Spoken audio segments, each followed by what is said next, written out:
Hello बच्चों। तो आज हम एटॉमिक स्ट्रक्चर स्टार्ट करने वाले हैं एंड सबसे पहला लेक्चर होगा बेसिक्स ऑफ एटम एंड सब एटॉमिक पार्टिकल्स। तो बच्चों एटम का मतलब ही क्या होता है? Non divisible. ये ग्रीक वर्ड से डिराइव्ड है। तो स्टार्टिंग में लोगों को ऐसा लगता था कि एटम ही सबसे छोटा पार्टिकल है जो कि हर चीज में पाया जाता है, इसे हम फर्दर डिवाइड नहीं कर सकते। But as we know this is a wrong statement. तो हमने सब एटॉमिक पार्टिकल्स की डिस्कवरी की थ्रू वेरियस एक्सपेरिमेंट्स। इन एक्सपेरिमेंट्स के बारे में हम नेक्स्ट लेक्चर में जानेंगे। तो हमारे पास 3 सब एटॉमिक पार्टिकल्स हैं, इलेक्ट्रॉन, प्रोटॉन एंड न्यूट्रॉन। तो जल्दी से ये टेबल देखते हैं विच इज वेरी इंपॉर्टेंट। तो सबसे पहला है डिस्कवरी। कौन सा पार्टिकल किस साइंटिस्ट ने डिस्कवर किया? तो electron was discovered by J Thomson, proton was discovered by E. Goldstein, neutron was discovered by James Chadwick. Next is their charge. Electron पे चार्ज होता है जी 1.60 into 10 raised to power minus 19 coulombs and this is negative. Proton पे charge होता है 1.60 into 10 raised to power minus 19 coulombs. So magnitude wise both of these values are exactly the same. Neutron as we know is a neutral particle, तो इसका कोई charge नहीं है, तो that is 0. Next coming to mass. जो मेरा electron है उसका मास क्या है? 9.1 into 10 raised to power minus 31 kg. Proton is 1.672 into 10 raised to power minus 27 kg. Neutron is approximately equal to proton in terms of the mass, slightly heavier. So this is 1.675 into 10 raised to power minus 27 kg. Last is specific charge. Specific charge क्या होता है? Charge divided by mass. तो जो मेरा electron है उसकी value क्या निकल के आई? आप चार्ज को मास से जब डिवाइड करोगे you will get 1.758 into 10 raised to power 11. Unit क्या होगा? चार्ज अपॉन मास, तो कूलम बाय केजी। प्रोटॉन का निकालोगे सिमिलरली तो that is 9.56 into 10 raised to power 7 coulomb per KG. Neutron का तो 0 ही है, क्यों? इसका चार्ज ही 0 है, तो charge by mass will also be 0। तो इस टेबल को देख के 2 इंपॉर्टेंट डिडक्शंस निकल के आते हैं। फर्स्ट इज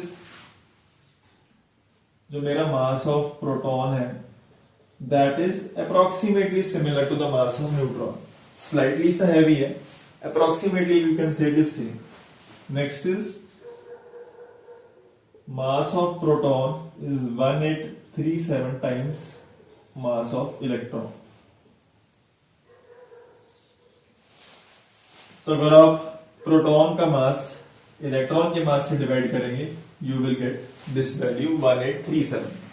तो बच्चों अब हम देखेंगे किसी भी एलिमेंट को रिप्रेजेंट करने का तरीका क्या होता है। तो in general I can represent an element like a x Z. यहाँ पे ए क्या है? मेरा मास नंबर। जेड क्या होता है? Atomic number. तो अगर मुझे नाइट्रोजन को रिप्रेजेंट करना होता मैं कैसे करता? 14n7। यहाँ पे 14 क्या है? मेरा मास नंबर। 7 क्या है? मेरा एटॉमिक नंबर। तो बच्चों जो मेरा एटॉमिक नंबर होता है उसे मैं Z के साथ रिप्रेजेंट करता हूं, that is equal to number of protons. जो मेरा मास नंबर है उसे मैं कैपिटल A के साथ रिप्रेजेंट करता हूं, that is equal to number of protons plus number of neutrons. तो ये तो होगी इन दोनों की डेफिनेशन। अब अगर एक न्यूट्रल एटम की बात करूं मैं, न्यूट्रल का मतलब क्या है? जितना उसमें पॉजिटिव चार्ज है उतना ही क्या है जी? Negative charge.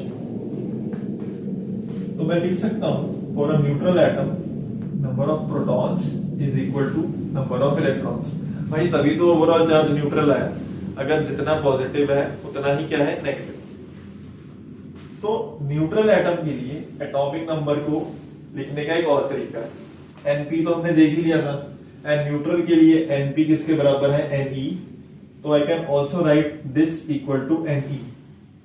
अगर मैं बात करूं मास नंबर की, तो मास नंबर क्या था? Protons plus neutrons. And neutral में प्रोटॉन्स इलेक्ट्रॉन्स के बराबर है, तो I can also write this as number of electrons plus number of neutrons. ठीक है जी। अब अगर मेरे पास Np is equal to N ही है तो मेरा हो गया जी एटम न्यूट्रल। ठीक है जी। अगर पॉजिटिव जो चार्ज है वो नेगेटिव वाले से ज्यादा है तो ओवरऑल क्या होगा बच्चों, पॉजिटिव। तो मेरे पास एटम क्या हो गया ओवरऑल, पॉजिटिवली चार्ज। सिमिलरली अगर मेरे पास Np लेस देन Ne है तो ओवरऑल चार्ज क्या हो गया बच्चों, नेगेटिव। तो मेरा एटम क्या है, नेगेटिवली चार्ज। तो बच्चों let's solve this question quickly. मुझे number of electrons, protons and neutrons पूछे हैं Br माइनस में। Z है इसका 35, A है इसका 80। तो Z किसके बराबर होता है जी मेरा, नंबर ऑफ प्रोटॉन्स। तो एटॉमिक नंबर तो है जी मेरा नंबर ऑफ प्रोटॉन्स। तो number of protons is equal to 35। जो मेरा मास नंबर है that is A। Mass number क्या होता है, number of protons plus number of neutrons. ये किसके बराबर है, 80 के। Number of protons Np is equal to 35। तो 35 plus number of neutrons is equal to 80। Number of neutrons क्या आ गया जी मेरा, 80 minus 35 that is equal to 45। तो बच्चों अगर एटम होता न्यूट्रल, न्यूट्रल में हमने क्या देखा है, जितने प्रोटॉन्स हैं उतने ही होंगे इलेक्ट्रॉन्स। अब यहां पे -1 चार्ज है, मतलब जितने प्रोटॉन्स हैं जो मेरे इलेक्ट्रॉन्स हैं वो उससे एक ज्यादा होंगे। नंबर ऑफ प्रोटॉन्स कितना था जी, 35 प्लस 1 36। ऐसे सोचो ना, 36 Ne है इलेक्ट्रॉन्स है, 35 Np प्रोटॉन्स है। इलेक्ट्रॉन एक ज्यादा है इसीलिए माइनस चार्ज आ रहा है। ठीक है बच्चों। तो बच्चों अब डिस्कस करते हैं प्रोटॉन एंड अल्फा पार्टिकल के बारे में। तो ये मैंने क्या बनाया है, प्रोटियम। इसे मैं कैसे रिप्रेजेंट करता हूं, 1H1 के। तो यहां से मेरे पास नंबर ऑफ प्रोटॉन्स क्या है, एटॉमिक नंबर Z के बराबर that is equal to 1।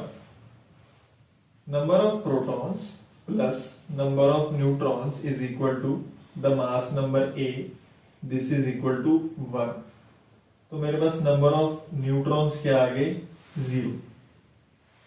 And because this is a neutral atom तो number of electrons is equal to number of protons equal to 1। तो ये तो हो गया मेरा प्रोटियम। एक प्रोटॉन है न्यूक्लियस में, न्यूट्रॉन इज 0 एंड एक है मेरे पास इलेक्ट्रॉन। इसको भूल जाओ, सिर्फ इसकी अगर मैं न्यूक्लियस की बात करूं उसे क्या बोलते हैं, प्रोटॉन। तो प्रोटॉन कंटेन्स 1 प्रोटॉन 0 न्यूट्रॉन। तो अगर इसके मास को मुझे लिखना होता, एक ही प्रोटॉन है तो इसका मास क्या हो गया, Mp। चार्ज क्या आ गया जी, +1, क्योंकि ये इलेक्ट्रॉन अब है ही नहीं तो एक पॉजिटिव यूनिट चार्ज आ गया तो चार्ज इज Qp। अब बच्चों अल्फा पार्टिकल क्या होता है, हीलियम के एटम का न्यूक्लियस। तो पहले देखेंगे हीलियम का एटम। तो हीलियम को मैं कुछ इस तरीके से रिप्रेजेंट करता हूं। तो ये 2 क्या है, atomic number Z which is equal to the number of protons. 4 क्या है मेरे पास, mass number, number of protons plus number of neutrons. तो यहां से नंबर ऑफ न्यूट्रॉन्स भी क्या आ गए, 2। क्योंकि न्यूट्रल है तो नंबर ऑफ इलेक्ट्रॉन्स कितने होंगे, जितने नंबर ऑफ प्रोटॉन्स हैं दैट इज इक्वल टू 2। तो 2 प्रोटॉन है जी, 2 न्यूट्रॉन है एंड 2 ही इलेक्ट्रॉन है। अब अल्फा पार्टिकल किसको बोलते हैं, बस इतना बात। हीलियम का न्यूक्लियस। तो इसे मैं कुछ इस तरीके से रिप्रेजेंट करूंगा। तो this contains 2 protons 2 neutrons, charge क्या है +2। तो मास ऑफ अल्फा पार्टिकल क्या है, क्या चीजें हैं, 2 प्रोटॉन है 2 न्यूट्रॉन है। अब हमने पहले पढ़ा था कि जो मास ऑफ प्रोटॉन है that is approximately equal to the mass of neutron. तो again approximately write it as 4p।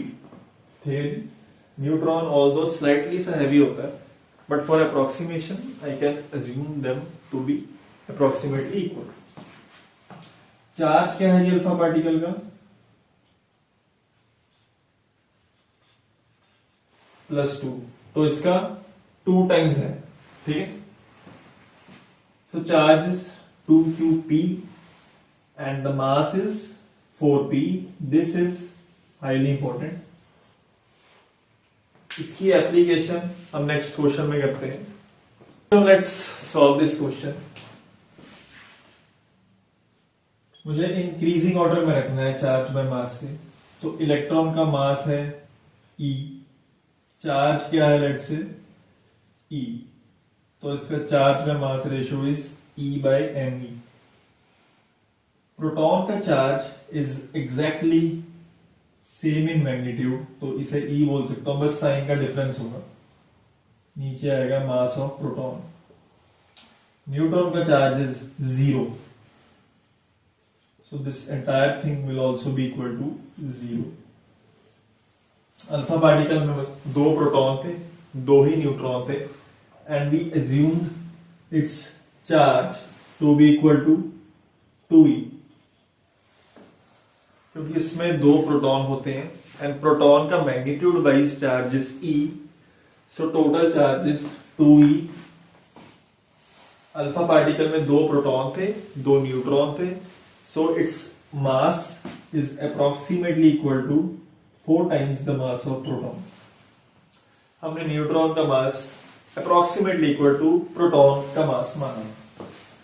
तो अब इन वैल्यूज को कंपेयर करते हैं।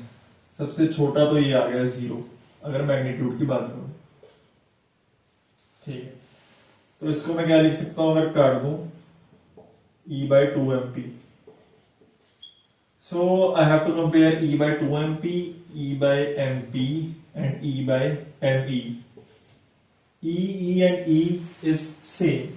डिनोमिनेटर जितना छोटा होगा फ्रैक्शन उतनी ही क्या होगी, बड़ी। तो हमने जब टेबल बनाया था देखा था इलेक्ट्रॉन का मास तो बहुत ही कम था, it is very very light compare to proton. तो ये रेशो बहुत बड़ी होगी, तो सबसे बड़ा तो होगा जी मेरा इलेक्ट्रॉन। अब प्रोटॉन एंड अल्फा पार्टिकल में ये फ्रैक्शन बड़ी है या ये फ्रैक्शन बड़ी है, ऑब्वियसली ये बड़ी है, इसका डिनोमिनेटर बड़ा है तो ओवरऑल ये छोटी होगी। तो अल्फा, प्रोटॉन एंड इलेक्ट्रॉन। तो ये आ गया जी अपना फाइनल ऑर्डर।